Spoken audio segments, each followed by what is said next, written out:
Hello, welcome to the course introduction for your online physical education class. We are going to be going over the course expectations and procedures within this video. Specifically, we will take a look at the syllabus, we'll take a look at the course schedule, and point out a few other things along the way. For starters, most of you by this point are familiar with Canvas and how it works. Some teachers are using modules on the side, which you'll see here are active and are there. So you can access everything through the modules if you choose. I personally would recommend just using the buttons here. So for example, if I click on Unit 1,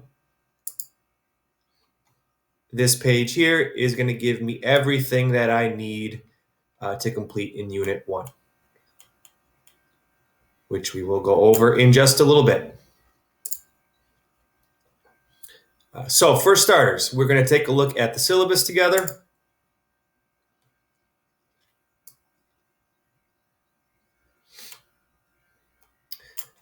So first thing you'll notice here is there are 8 units within the course. And then you can see in parentheses here, it says that each unit is 2 weeks long.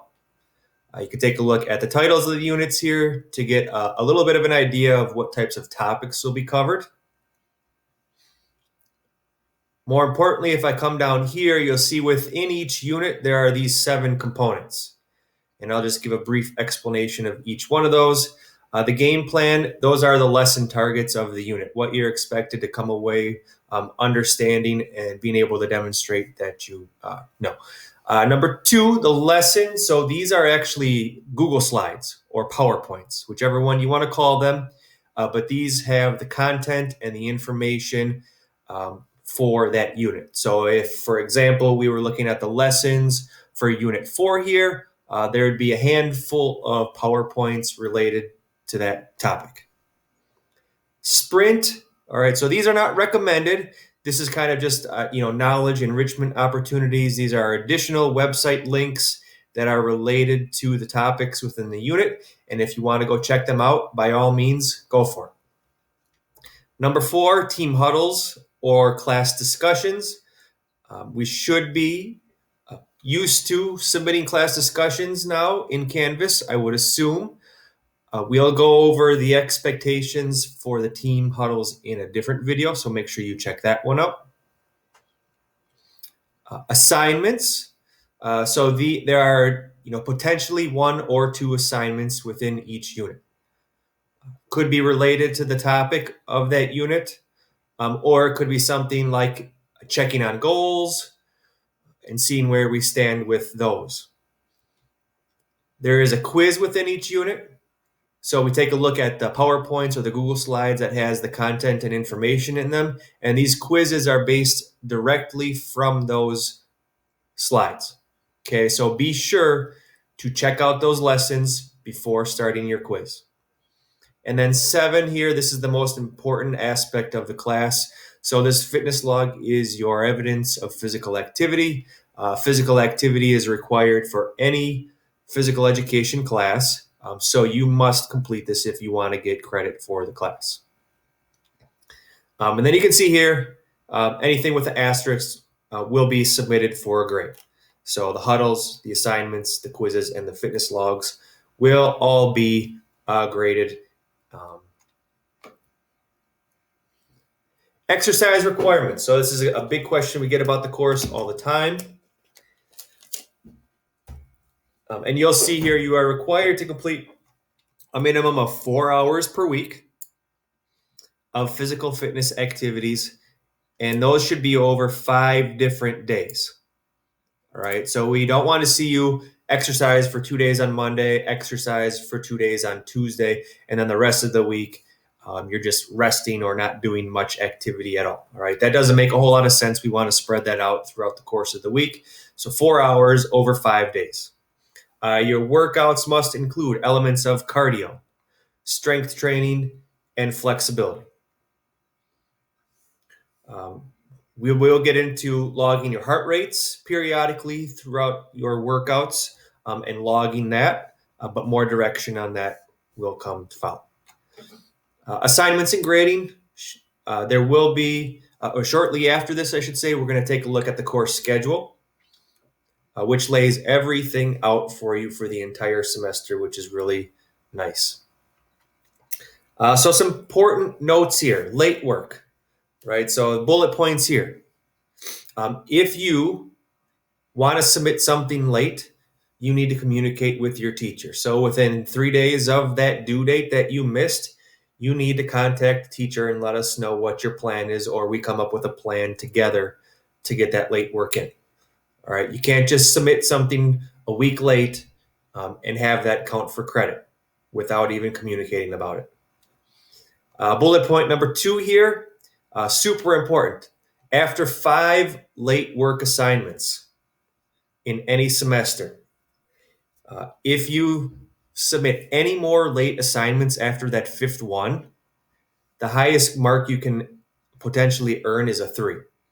So maybe you submit something that is, a 4 in terms of quality and completion, right? Well, that's going to get deducted automatically to a 3 because you have accumulated over 5 late assignments. So super important not to get behind with work and get in the habit of submitting things late because your earning potential then tops out at a 3 right off the bat.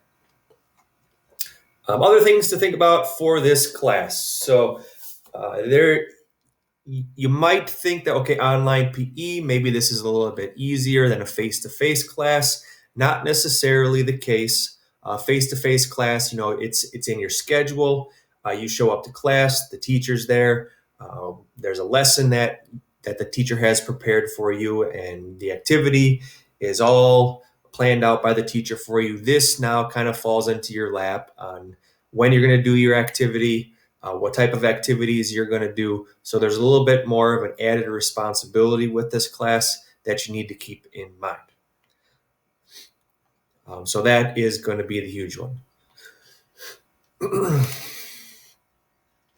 Scrolling down to participation. So along those same lines, with not getting behind, you are really going to want to schedule some time that you just dedicate towards online PE, right? Many of us are virtual.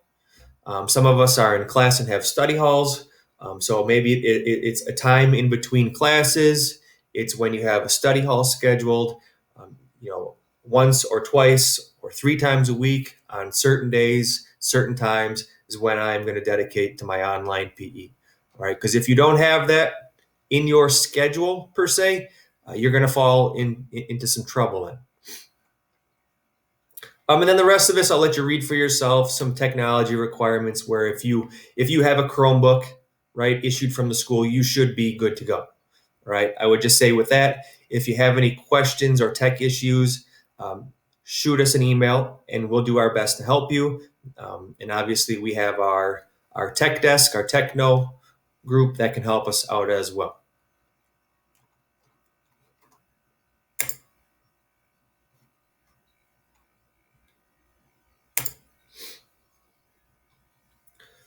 So we'll head on over to the course schedule now, which is one of my favorite parts of the class. So what this does is I can scroll through here real quick. Unit 1, Unit 2, Unit 3, all the way through 8. And literally everything that you will be looking at, completing, or submitting is listed within this document so that you can see whether or not it's a summative grade. You can see the due date, and so on and so forth. So I always thought to myself that it'd be kind of a good idea to print this out. And then as the semester moves along, I can kind of just check off the things that I've completed, because that's not necessarily possible unless you're like digitally annotating on a document here on your computer.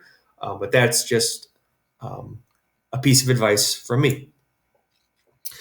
All right, so up top here, you can see that each unit begins on a Monday and ends on a Sunday, right? Each unit is 2 weeks long. So for example, when we get started with Unit 1, it's going to run from Monday, February 8th through Sunday, February 21st. And these are all the components that are in the unit. So if these multimedia lessons, those are the Google slides, right? That's the information and the content for that unit. Then you have here the sprint links. Those are those websites. You have the team huddle. You have a couple of assignments that you need to complete in unit 1. And then finally, you have that quiz. Okay, so those are all the components within this first unit. You can see over here, points possible. This is important because if it says not available, that basically means that it doesn't apply or it's a formative assessment. Okay, so the team huddles are considered to be a formative assessment. You do need to do them still, all right, to be able to demonstrate your understanding. And then we move into the fitness log, and then this fitness assessment assignment and the quiz. And if there's a 4 there, that indicates that it's a summative assessment. Okay. And then finally, in this last column, the due date for everything in the unit is always going to be the same. So for the first unit, it's all February 21st. And if you scroll down to the second here, it's all March 7th. Right. So the due dates for everything in each unit are the same. Right.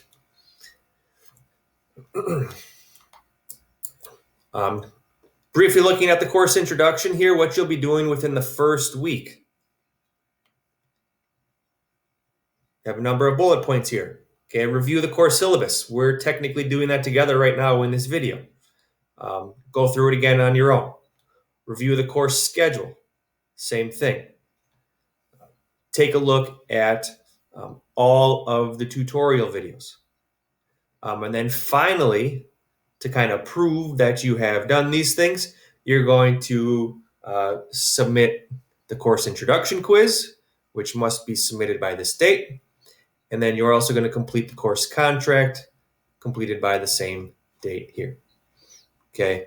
So again, super helpful document here that you don't want to forget about. If you ever have a question about when something is due, whether it's formative or summative, check out this document, and everything for the whole entire semester is listed right here.